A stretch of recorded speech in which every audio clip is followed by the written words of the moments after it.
Welcome, ladies and gentlemen, to the first full-length version of a BPR reaction video. I'm your host, Redacted, not willing to give that information out just yet.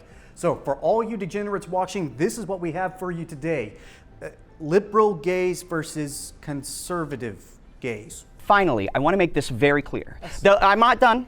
You were so mean to everybody else who want to talk to you. My turn. All right, I'm very straight, white, male, and married to the love of my life with the kid on the way. There's a huge undercurrent in the conservative movement of gay men.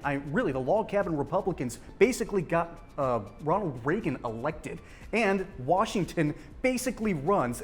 The entire conservative operation might fall apart without its power bottoms. So this is gonna be really interesting and eye-opening for a ton of people. So without further ado, let's jump in. The gay community is oversexualized. Oh yeah, the gay community is totally oversexualized. At Pride events, it went from people waving flags and are showing a little bit of skin, just showing off how flamboyant they are, to let's show every single bit of kink we can possibly do. And so I'll bet that's exactly what they're going to start going into. So let's jump back in. The gay community, because it's based off of our sexual attraction, it has a very easy time going into a space that's all about sex. To me, being gay is a lot more than who I sleep with, It's an experience from when I grew up. The movement used to be about love, but then you go to a pride parade now and you're seeing old men with their genitals out. That is exactly what I just said. And I got a feeling I'm gonna like what this guy says for the rest of the video. I think it's easy to generalize our community as oversexualized because we're in it, so we're focused on it. But if you look at the straight community, I think they're doing a lot of what we're doing, especially now with more sexual liberation becoming a thing for them and their community. I also think that we have to remember, we've only been legal, as in decriminalized in our sex for 20 years this year. That's crazy. Every year up until 20 years ago, there's going to be an explosion of people wanting to embrace their sexual liberation. And then you look at things like the AIDS epidemic in the 80s, that took away so many people and it made us afraid to have sex. So this, in my opinion, is a way for us to overcome stuff, and we definitely need to find a balance. Okay, I think we found the guy I'm gonna be picking on for the majority of this video. And this guy makes all the liberal talking points while sounding self-righteous. He's gonna be annoying to deal with, so let me just put it that way. But a lot of times what I'll hear is well, the straight people do this. And I always grew up saying, I clean my house before I tell somebody else to clean theirs. I'm not straight. Right. Therefore, if straight people are doing something wrong and gay people are doing something wrong, I'm gonna address the gay people that are doing something wrong. Shouldn't we And be not addressing the people who have been setting the stage for all of us to follow suit with? We live in a heteronormative culture. Everything that we see is based off of the way that they exist. Remember when I said this guy has no ability, no grounding in reality? Yeah. For the past 6 years in social media, arguably the past 7 years in social media, there has been a much, much larger push for visibility for LGBT characters. And this guy's coming out here and saying it's the vast majority? Yeah, you're technically right. But you're getting the representation quite literally based on the numbers in society, and he's not willing to admit this. He's trying, like I said before, he's trying to push the window, push the envelope in order to make more of a safe space for him, and no, you've got what you wanted and you're not happy with it. That's not exactly how you achieve middle ground here, buddy. Pride is still necessary. Ooh, this is gonna be interesting. Yeah, I think Pride's necessary, but we need a PR revamp. Yeah, I think we need a rebrand. I take a lot of issues with what I see at Pride parades now, just because, as we've discussed previously, I think that it's a little bit over-sexualized. We're celebrating essentially sex rather than love. And we have people running around riding bikes with their balls out in front of kids. And for me— Where are you seeing this? Yeah, what prides are you going to? New York City and Seattle, both of those had naked people walking the streets. Oh man, this is fantastic. Basically, conservative gay guy says, hey, leave kink at home. Liberal gay guy, oh, this doesn't happen. He quite literally then gives examples. This is beautiful. It's that classic trope of, oh, this doesn't happen. Well, if it does happen, it's a good thing. And, oh, this does happen, you're a bigot for disagreeing.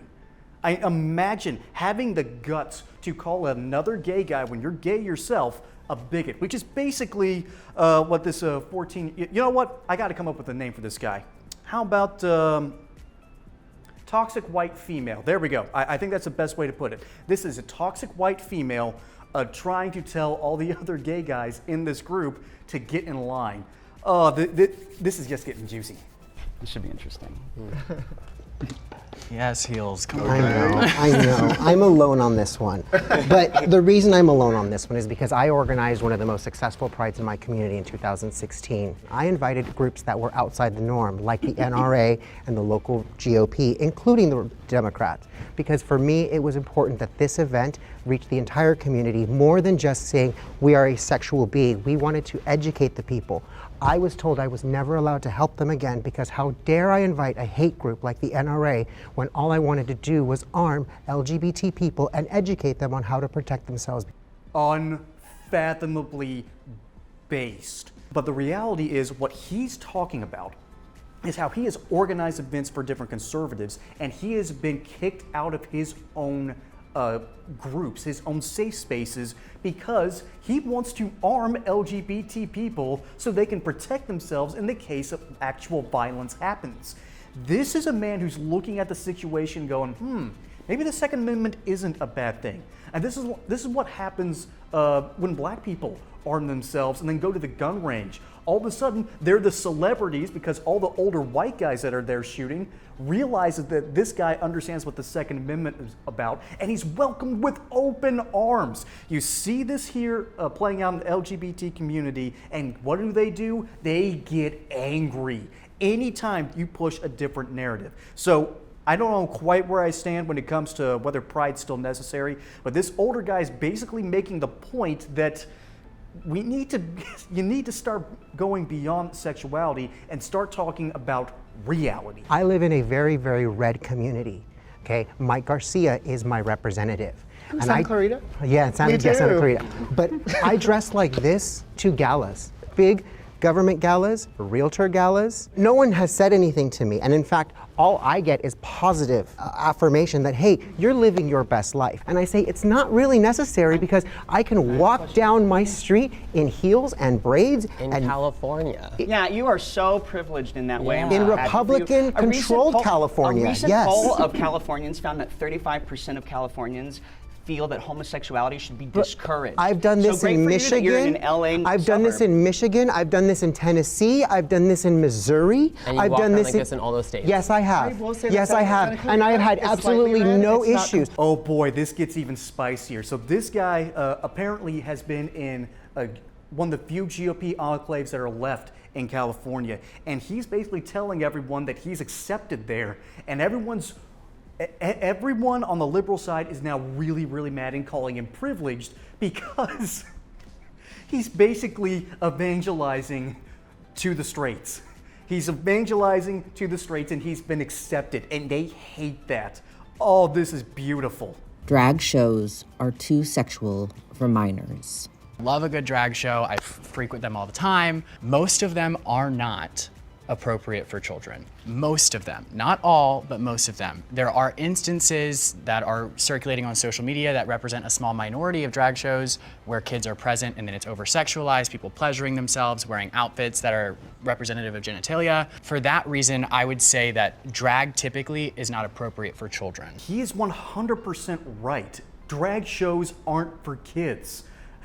There's a reason why kids can differentiate between Bugs Bunny dressing in drag and someone with fake breasts, heels, and grinding on a pole in a strip club, you know, with a sign in the background saying it ain't gonna lick itself. That's where all this controversy really came from, because no one thought this was actually happening until places like Libs of TikTok and the Babylon Bee started reporting on this.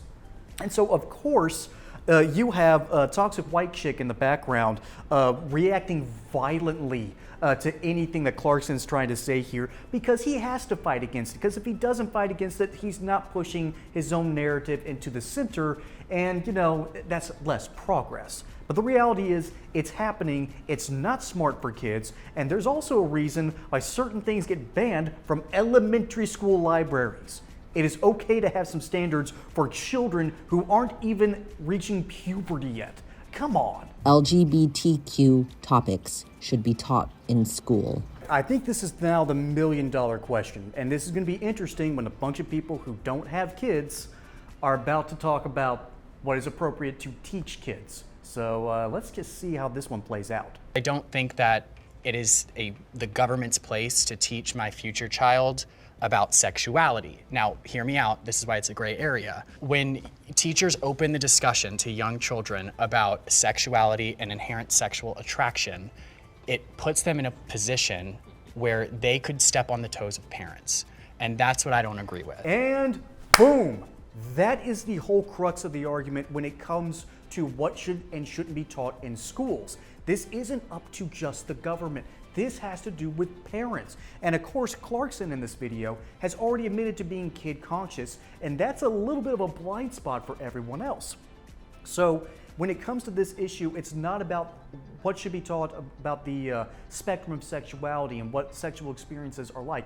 It's about what the parents are wanting their kids to learn. And that's why local control and limited government is so important in the American system. And it's going to be really interesting to see what else they have to say. And it's going to be fun to see if a toxic white chick pipes up here. For me, as a gay man who grew up with parents who were very, very prudish, they had no idea, they didn't even want to have a conversation. I am that example that should have been taught at school, but I learned, I figured it out on my own, just like many of us ultimately do. I know as an individual, it would have helped me if someone in my own family, an uncle, a parent. For me, I think it's the government's job to start educating these parents, because the parents need to have these sensitive conversations with their children. The best metric for a child's success is the parental involvement. And what we're doing right now, where we're teaching the children about sexuality and completely not involving the parent, we're leading them down a road for psychological issues because they've got no support system at home. We're creating a school system that's supportive and a home system that they think is unsupportive. We live in 2023. Most of the people are very accepting. Parents are understanding, but parents have to know what's going on. So this guy has been a contrarian throughout almost the entire debate, but he's doing so with a certain point, purpose, and perspective. Mainly because he's older than all these other guys. He is older, more experienced, and he actually understands conservatives. And what he's making the point is very simple, that the left is trying to make the schools the safe space, and they're trying to set up the home as the unsafe space. That is fundamentally dangerous to a family dynamic, and it might be annoying and a little bit harmful to the child briefly, but it is much, much worse to undermine the idea of family while setting up the state as the only safe space. That is terrible for liberty, that is terrible if you believe in capitalism, and that is terrible if you believe in parental rights in any form of the fashion. If you are a statist at your core, you might love this idea because a leftist state will do anything to undermine the family, and that's half the point he's making here. Undermining the family is the most dangerous thing the left is doing in the West today.